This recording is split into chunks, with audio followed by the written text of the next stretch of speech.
One of the most effective gambits against revolution and progress in America has been separating the Black radical and Indigenous radical tradition from the Third World movement.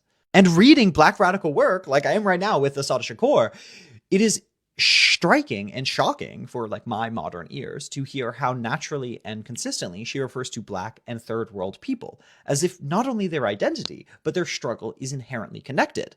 And that is because I ideologically agree. The oppressed nations within America are imminently and fundamentally related to the oppressed nations outside of America by America.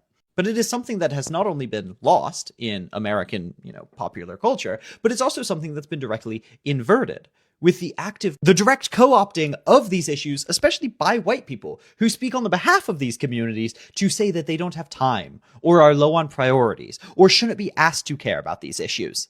I'm told that they have the least to give to issues like Palestine and Sudan and Congo, but that's always surprising to me because I'm never asserting that. I'm saying they have the most to gain from successes in these areas.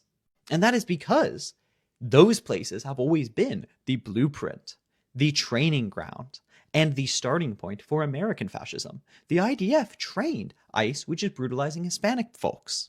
COINTELPRO was informed by intelligence operations in Vietnam. And inversely, revolutionary organizations in Cuba helped aid and abet the Black nationalists that were thrown into jail. That is how Assata Shakur continued to live outside of American federal prison.